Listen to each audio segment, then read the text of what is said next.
Well, welcome back, everyone. Hope you've had enough time to just have a short comfort break before we hand back over to Alex. We're so grateful for Alex's ministry to us so far today. And thank you again for continuing with us, Alex and Chris. So we're going to hand over to you and looking forward to the unpacking of 3 of these principles of fire starters. Thanks, Alex. Thank you very much, Joth. I very much appreciate that. So, what we're going to do is we've got just over an hour together, just this second and last kind of session together like this, which is just over an hour. And basically, we're going to split it into a game of 2 halves, not quite equal halves in time. But the first half, we're going to reflect a little bit on that trio of the 7, the 3 that you identified that you felt were most relevant and most wanted to be unpacked a little bit. So the first half we'll do that and go back into some breakout groups for you guys to think about the actions that you might want to take off the back of that. And then the second half of our time, as I say, it won't be equal split in terms of time, but the second half of our time, we're then just going to reflect, Chris and I a little bit, we'll also reflect on some of the COVID challenges that we've faced.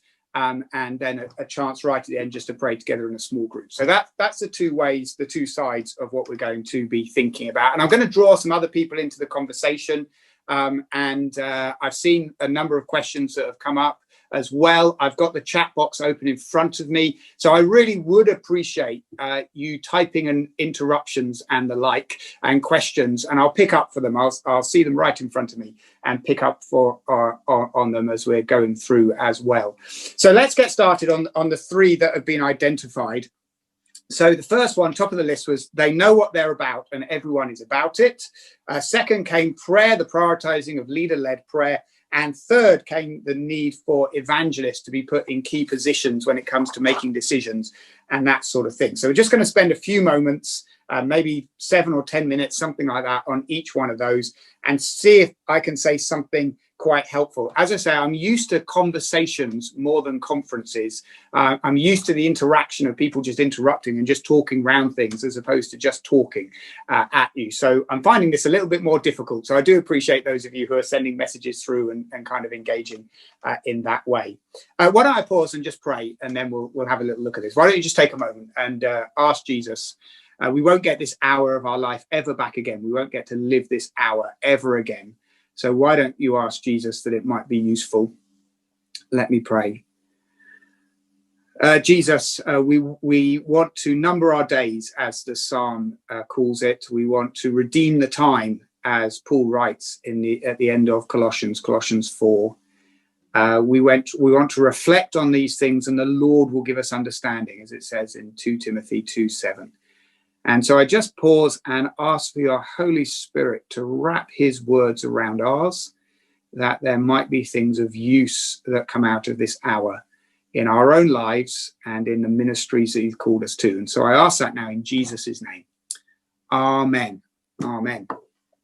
Thank you. So one of the things I want to jump to in a moment or two is a good question that's come in from Malcolm, I think come in a couple of times now, which is about churches which would view themselves as small, perhaps don't have a minister, maybe don't have a building, see themselves as declining, and those things, those sorts of things as well. And actually I can associate a lot to that. Certainly when I arrived at Beacon Church, which was then called Sandon Road Baptist Church, it would have met a number of those things that Malcolm has just talked about. And I've already primed Chris in a few moments just to comment on exactly that. How do you start to apply some of these principles if you don't feel that you have the resources or the numbers or the staffing? And I want to be crystal clear, if I can, that these principles are not drawn from churches which would be deemed as big or sizable by any stretch of the imagination. In fact, the reality is most of the faster growing churches have less than 50 members, would be classified as small in many kind of ways. A couple of them don't have ministers, or not until very recently haven't been able to afford to pay anyone. It's got nothing to do with size, nothing to do with resources, and it's got everything to do with attitude. But Malcolm, I've seen that question, which I think is really important, and I've already primed Chris in a minute or two to pick up on that. So let's hit this first one. They know what they're about and everyone is about it. It obviously splits into two, this, doesn't it? A part of it is about vision, is about an agreed sense of where God is taking us. They know what they're about, who they are, and where they're going. And then secondly, though the two are intrinsically linked, secondly, everyone is drawn into that adventure and wants to be part of that journey.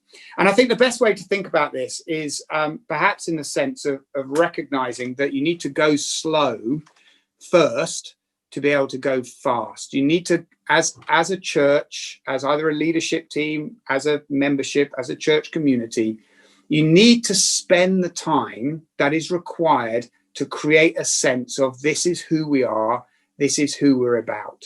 It goes terribly wrong if a leader comes in and tries to assert a vision or to assert a direction of travel onto a group of people. It's just not going to work at all. Rather, it needs to come out of that community. It needs to rise out as God's Holy Spirit says, look, this is who we are. We're just identifying who we are. We're giving words to who we are. And we're giving words to where we're going. So I inherited when I arrived here, partly because of Chris's excellent leadership and many others, but I came to a church that was really healthy, that had a great culture, that was spiritually alive. But still, we went on quite a steady and slow journey, probably a journey that was over 12 months. Of just sitting with people, talking with people, and identifying who we were, and giving names, giving words to the church that God had made us. And the words that we came up with were that we're a church that wants to love people, be courageous in mission, be Bible saturated and spirit dependent. Four values, if you like, which in many ways any church could take on board, as it should be. But we said, this is who we are. And we spent, as I say, 12, 18 months of lots of gradual and slow conversations, speaking to all sorts of people in and outside the church, and kind of giving words to who we are. And that journey first of identifying who you are is crucial, because that really doesn't change. It might have different seasons and it might express itself in different ways, but who we are as a family, this is who we are. And then from that comes the direction of travel. From that comes actually, so how do we live this out? What does it mean for us? And here at Beacon Church, it means about being one church family, but of many different congregations. You know, for a while we were talking about 20 congregations by the end of 2020, 20 by 20, just giving words and ambitions to the desire that God had placed on our hearts and the direction that we wanted to take. So there's a principle about going slow to be able to go fast, going slow in identifying who you are. And once you've got that clear, then you can go much quicker. And there's a principle about saying, you know, make sure everyone is coming with you. Spend the time needed to make sure the majority are going with you. But once you got to that point, I think one of the most important things to do is to cultivate the ability to say no, That once you've identified who you are, you then need to live that out, not by the yeses you make, but by the no's you make, by the good things that you could do as a church, but you know are not what you are about. And you can say no. So we don't want to misunderstand the 1 Corinthians 9 passage that says we're to be all things to all people. That's not talking about the life of the church. That's talking about an individual surrendering of rights so that others can be one for Jesus. Actually, as a church, we need to know what we are about and demonstrate that by being able to say no to different things. Now, what I'd like to do is to jump across to Jim Thomas, who I've just met just once or twice, actually over the years. But Jim made a very helpful comment to me, and I asked whether he would verbally just unpack it a little bit. His comment, I'll just read a portion of it. It says, was wondering if you were going to talk more about thinking outside the box. I found one of the biggest challenges in terms of leading a church was trying to do fewer things and to do them well, when most church members think we should be all things to all people. So Jim, would you for 2 minutes, Jim, would you just help us from your perspective understand some of that? Yeah, thanks, Alex. I've really appreciated Alex's thinking on these things, and had some personal connection, and seen Alex being willing to kind of just do things differently, and that's really inspired me. But I've often come back in lots of different churches to a resistance against saying, you know, could we just find a few things that we could do excellently, rather than trying to have a program which meets everyone's needs. And it's a hard sell, because intrinsically church members feel like we ought to be meeting the needs of everyone and being there for everyone. But in reality, I've found that just leads to people being exhausted and doing things in a half-hearted way, being overstretched. And I've always felt deep down that it would be better to choose a few things that God's called us to and do them really well and work out the difference, like you said, between a God idea and a good idea. But I just would love to know, Alex, how you can sort of put that across and combat this idea. I think people have in their mind some churches that are so focused in that, you know, they seem exclusive. So how can you combat that view by encouraging people to say, what are the things God's called us to do that might be different from a church down the road and might be different from this church 10 years ago?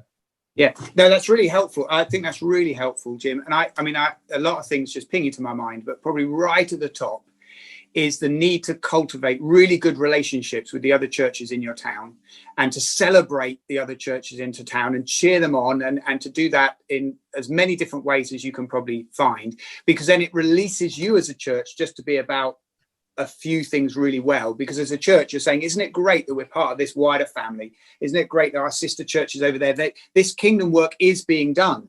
This good kingdom work is being done. It's just not what we're called to do. And so we can focus on our bit and we can really cheer on and celebrate the bit they're doing over there. So I think it's shedding this false idea that as a church, we're meant to do everything, and recognizing that as churches, we're meant to do everything. And therefore we need to lean into our bit. It's perhaps expanding that body image in Corinthians, you know, that says the eye is not the foot and the foot is not the hand. You know, they all serve each other and the body's complete, and expanding it and saying that's not just talking about individual members of a church, but it's talking about perhaps the churches in a town and celebrating it. So I'd encourage people to do that. That would be really, really, yeah, I think that would be the answer I would reflect back on. There's lots of really helpful comments coming in here. Steve's picked up on this thing that comes up all the time. We have a very small number of people doing most of the work, lots of spectators who are resistant to helping out. How to encourage more involvement and enable the few to lay down things. That resonates with a question that came in from David Day as well a bit earlier about investing in people and how do we invest in people. And I think this is all part of what we're talking about here. You know, everyone is about it. So I think we do need to work incredibly hard in identifying people's gifts and putting, you know, round people into round holes and square people into square holes, if that makes sense. So they're living out their gift. They're not just fulfilling a task because they feel it's a duty they have to do in the life of the church, but they're really energized and really excited about the role that they have been given. So there's definitely something about doing that. And Steve, I think what's helpful in your question, part of the answer I think is in your question, where you say how to encourage more involvement and enable the few to lay things down. I've often found the 20% who are doing the work are not willing to give up the work they are doing. That actually there's sometimes a bigger challenge about helping people to lay things down than the challenge of helping other people to pick things up. So I think that would probably be something there. What I'd like to do is just pause. I want to jump over to Chris Knight, if I may now. Chris, not just around this particular principle of they know what they're about and everyone is about it, but actually about the whole array of these principles. This question's been asked, which I think is a good one. It's about smaller churches which feel potentially they're a bit under-resourced or don't have what they feel they need that they have. Chris, you've led Sandon Road Baptist Church in different capacities. I don't know, we think about 30 years. I don't know, Chris. I don't want to unduly age you, but you've seen our church journey through a number of incarnations. Just share some thoughts about that smaller church experience. And you've done it as a lay leader, I mean, as in unpaid. And I think that's a very different and important perspective. So please, Chris. Yeah, okay. Thanks, Alex. So I guess it's worth sharing. So as Alex has said, I have been involved in the church. It's 31 years, actually. So I just working it out as you were talking. So been there 31 years. And I want to encourage folk that are in small churches and those that feel they don't have the resource. So when I joined, Alex mentioned it was called Sandon Road Baptist Church. When I joined Sandon Road Baptist Church 31 years ago, I'm trying to remember, but I think there were probably about 15 to 20 people in the congregation when we joined. It was quite a small church, to be honest. And it's been on a journey. So those 31 years have been a journey, and it's not all been plain sailing. The growth that Alex has described earlier has been phenomenally exciting, but there've been really hard, tough times in between that to getting to that point. So I guess the first thing to say is that it's a journey for us all, and you've got to start somewhere.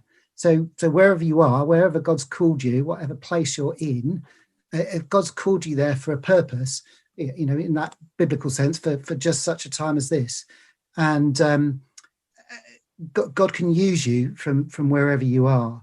And I think that the first thing is about having a preparedness of heart, and being open to what God is asking the church to do. So I fully endorse what Alex was saying. When that question came in about focusing on one or two things, I wrote down, ensure about wider churches, looking at the wider churches and seeing yourself as part of the picture.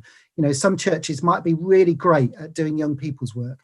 Other churches might be much more traditional and, will welcome and engage older people. And that, there's a huge place for mission work amongst the old, aging population, isn't there? And that's very different. So, and those two things, can be done by different churches in different places. So, just have a heart for what God is saying. And I think that was signaled for me at the church that I joined, that small church, because they had a heart, even when I joined them, for investing in the community. So they had a vision, if they like, to engage more with the community and do some youth work. And they'd actually built onto the back of a very old church, a prefab building, a brand new hall. Cost them quite a lot of money that they didn't have. They were buying it on a loan over a period of 10 years. But it was there to engage with young people primarily, and the rest of the community with a play group and that kind of stuff. And that showed for me that there was a heart. They knew what God was asking them to do, and they were prepared to sacrificially invest in it. So you've got to start somewhere. You've got to have that preparedness of heart to really go after what God's asking you to do. And then I see there's a question about not having paid leaders. So in this period that I've been involved in the church, so probably over about 5 of those 30 odd years, we've been without a minister. And when that happens, then a minister is not always the answer, is what I would say. I love ministers. I love full-time ministers, but they're not always the answer. We always look for someone who's got skills, that does everything, that can take us and lead us and all that sort of stuff. But with volunteer leaders, everybody will have different skills or different experiences or something that they can contribute. And the key is then molding that into a kind of leadership team that can give a few key things. So, but the principles that Alex shared through the fire starters, that they're all equally relevant to a small church with no full-time minister or no paid minister at all. You can lead by example. Prayer is fundamentally what has helped our church to grow. So that's key. I'm sure we'll come on to that later. But even if you've got an elderly congregation, I've seen real prayer warriors who are old, can't get out there and do stuff, but they will pray and pray and pray, and that brings about change. And the other thing about bringing together a volunteer leadership team is to give some strategic direction. Really, it's about engaging. The vision bit that we're talking about is, what are we about? What is the most important thing?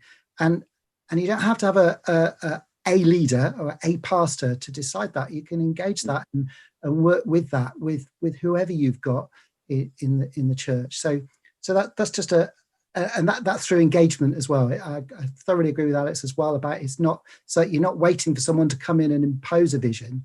the culture and values that Alex was talking about kind of grew up out of the church. It was some of his leadership that brought us into making those more explicit and writing them down, but they weren't invented. They were part of the culture that the church that God had led us into.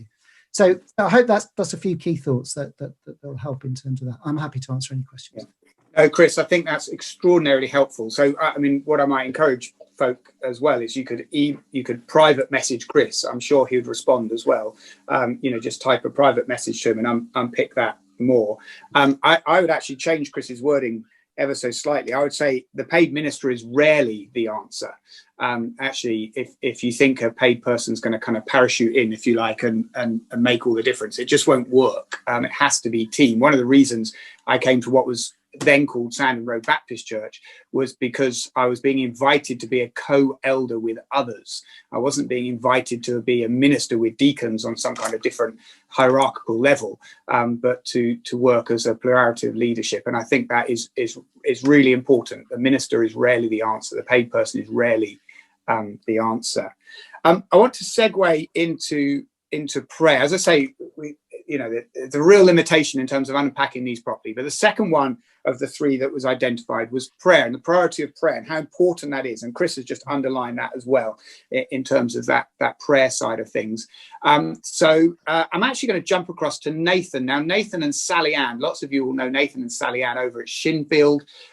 So Nathan and Sally Ann just have done an amazing job over, I'm not quite sure how long, maybe 8 or 10 years, maybe not quite that long at Shinfield Baptist, seen that church grow, seen that church plant.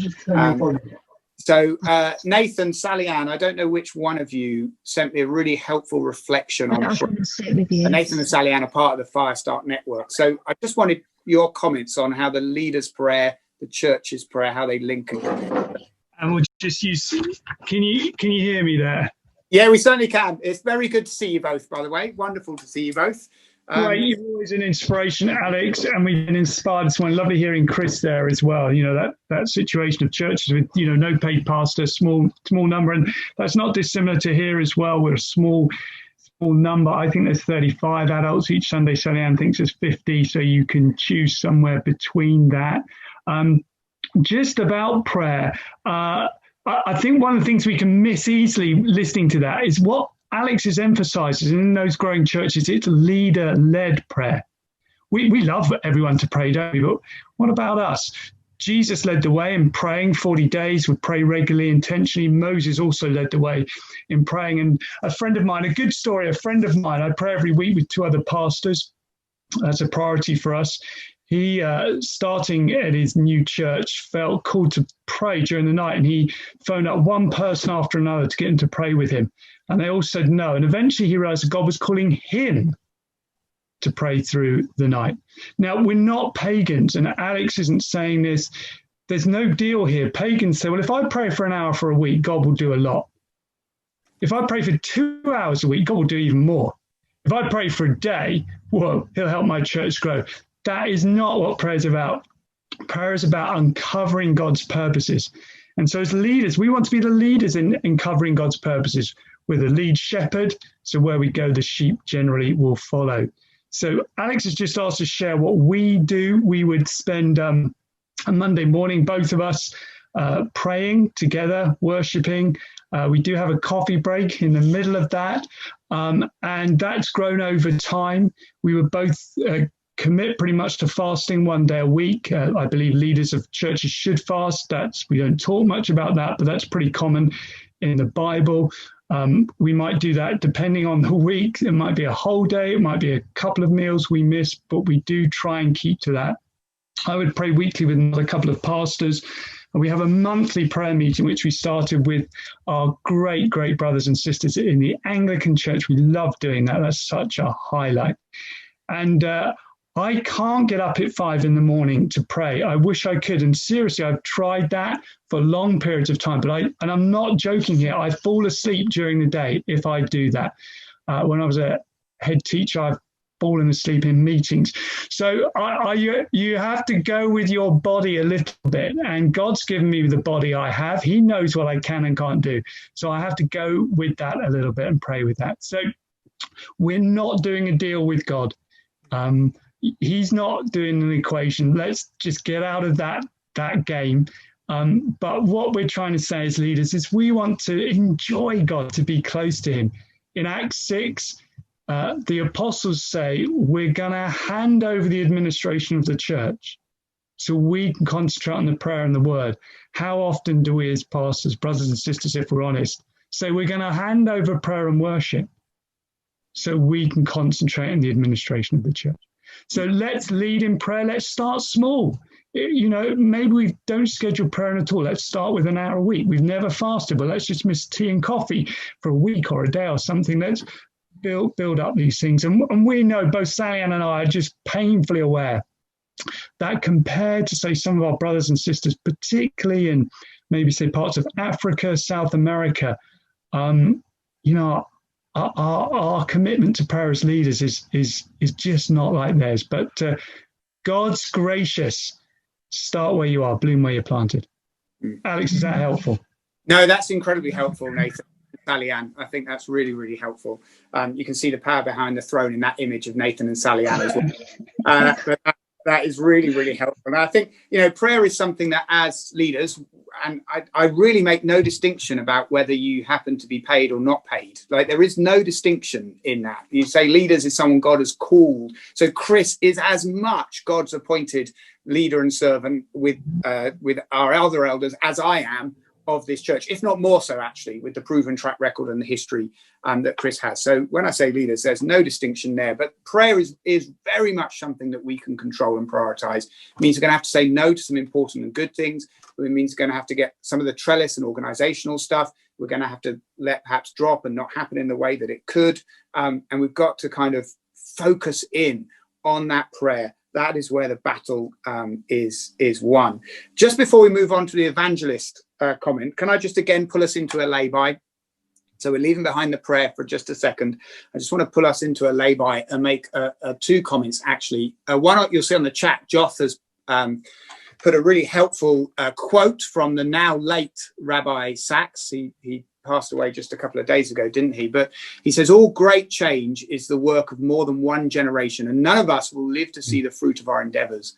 Leaders see the destination, begin the journey, and leave behind those who will continue it. Absolutely. I certainly feel that I should live, as one of God's leaders, I should live in a 50 or 100-year vision for Beacon Church. That's what I very much feel every leader of every church should have on their hearts is not what will God use me for, but how can I establish, how can I do my leg in this 100-year history, this 100-year vision that God has for this church, and see something way beyond yourself and recognize actually you might simply be building foundations for others to build on. I mean, that is a great gospel principle from places like 1 Corinthians 3. So Joff, that's a really helpful comment that you've kind of made there, without a doubt. And the other thing I just want to pick up, because there's some conversation going back and forth that's coming to me privately about, you know, these smaller churches and resourcing and all the rest of it. And as gently as I can, I just want to urge us to maybe readjust our thinking. That if we think we've got 200 members and we've got a £500,000 budget and a big building, if we think we've got resourcing and power, we're telling a lie to ourselves, right? And if we think we've got 12 members and home mission funding's about to run out and we've got no, and we're weak, we're actually as much telling a lie to ourselves, because we're using a very, I know it's very real. I know it's so tangible. Trust me, I know it. I'm coming out of 6 months, 7 months, where I'm having to make a 6th person redundant, losing a building. I know how important money and staff and buildings are. So I'm not dismissing it, but it's a wrong criteria, because when God looks at his church, he calls it two things. He calls it his bride and he calls it his body. And when he looks at a church of 200 or 2,000, or he looks at a church of 12, he still calls it my body and my bride. And if it's the divine body on earth, if it's God's body on earth, it cannot get any stronger. It is exactly the strength Jesus needs for it to be, whether it's 12 people or 200. Doesn't matter what's in the bank account. It is strong because it's God's body. It can't get any stronger and muscular than that, can it? And it's beautiful. The other thing we fall into the trap of believing is the lies of the world that says the church is ugly and weak, and it's not. It's beautiful as Jesus' bride, and it's strong as his body. So I just want to invest that truth into your hearts. If you are facing the challenges of the smaller church, I get that. I've lived that. I know that, right? But you've got to look at your eyes through the spectacles of the Bible, see it with God's eyes, and realize it's his strong body and it is his beautiful bride. So it's hard to be gentle over Zoom. Zoom makes everything sound a bit harsh. I want that to be gentle, but I want that to sort of encourage you to see your churches in a slightly different way. Let's just spend a couple of minutes, if we can, just on this evangelist. That was the third of the three things you identified, putting evangelists into key decision-making and direction-setting places in the life of the church. And on the little video, I suggested creative ways of doing that in terms of bringing other people in or playing the what would the evangelists say game. And I'm not saying evangelists are important because they're more important than the pastor or more important than the teacher, or in Ephesians 4, the apostle and the prophet. I'm not saying the evangelist role is more important. I'm saying it's most often the missing role in church leadership setups. And actually, you see that in the people we do pay and we do train. We pay and train pastor teachers predominantly. Every church wants its own pastor who can teach the Bible Sunday by Sunday. I'm not saying that's not important, but we prioritize that and have got this encultured mindset that the paid person, the first paid person we get has to be a pastor, a shepherd who can teach. And what I'm saying is actually, to be a growing church, you need to correct that non-biblical prioritizing and recognize the evangelist needs to be as legitimate, as center-placed, as listened to, as strong a voice to be a healthy, rounded church. You need all of them. And we're living at a time where, for whatever reason, the evangelist is left on the subs bench and can't find a space in lots of churches at a leadership level to speak. And the pastor teacher leads decision making, and it's not rounded. It's not rounded. So that's what we're saying. That's why I'm urging us to do this. I want to go back to Chris, because I've asked Chris. Chris has led a number of appointments in the life of the church. He's kind of chaired the selection committee, or whatever you want to call it. And I'd love, Chris, for you to comment on how you found it leading a church to appoint evangelists. I'm an evangelist at heart. And so I came as a pastor, and then over the years we've been able to grow the staff team, and most of our appointments have been evangelists in evangelistic roles, in frontline win people for Jesus roles. And I just thought it'd be helpful to hear Chris' perspective on how he's led a church to be able to make those kind of appointments. So thanks, Chris. Okay, thanks, Alex. There's just one comment that I'd make before I say that, and I think having evangelists involved is absolutely critical, because it helps set the culture. One of the things that we've benefited from hugely as a church is having a diversity of folk involved in the church. So one of our elders is from Ghana, and he grew up and was in a church in Ghana, and was a leader there, and he's got an absolute heart for evangelism, which is kind of brings a different perspective from my background, which is just from the UK. I come from Poole, actually, so some of those places that some of the churches there, I know some of your churches. So I think that there's something about that, having diversity in leadership as well, which is really important, because it brings different perspective. And he is a huge evangelist, my friend Lawrence. So in terms of recruiting for an evangelist, I think it has to be a deliberate decision. I think it's about trying to understand. It's again this balance of team ministry, and even if you've got a full-time pastor, then it's good to balance that. Sort of pastor teacher is their main strength. It is good to balance that with different skills and different giftings, and evangelism is hugely part of that. So I think there's something about making a deliberate decision, and then ensuring that the church is engaged with that. So being really clear about that, and so having that discussion, having that open discussion around it, this is what we wanted to do. This is the role that we're trying to look for. So for us in particular, we were looking for to bring in somebody who would work on a new housing estate that was being built, and we've done that a couple of times now. And so for that role, you're really looking for someone who's going to be a pioneer, a mission orientated, people kind of person, someone with a real heart for reaching people and bringing community, that kind of stuff.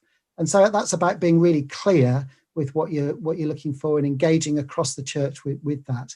And so developing a clear profile so that those that are looking for what God is calling them to do understand that and see whether they match it. There's no point in appointing someone with the main great teaching skills to a role that is going to be predominantly around evangelism.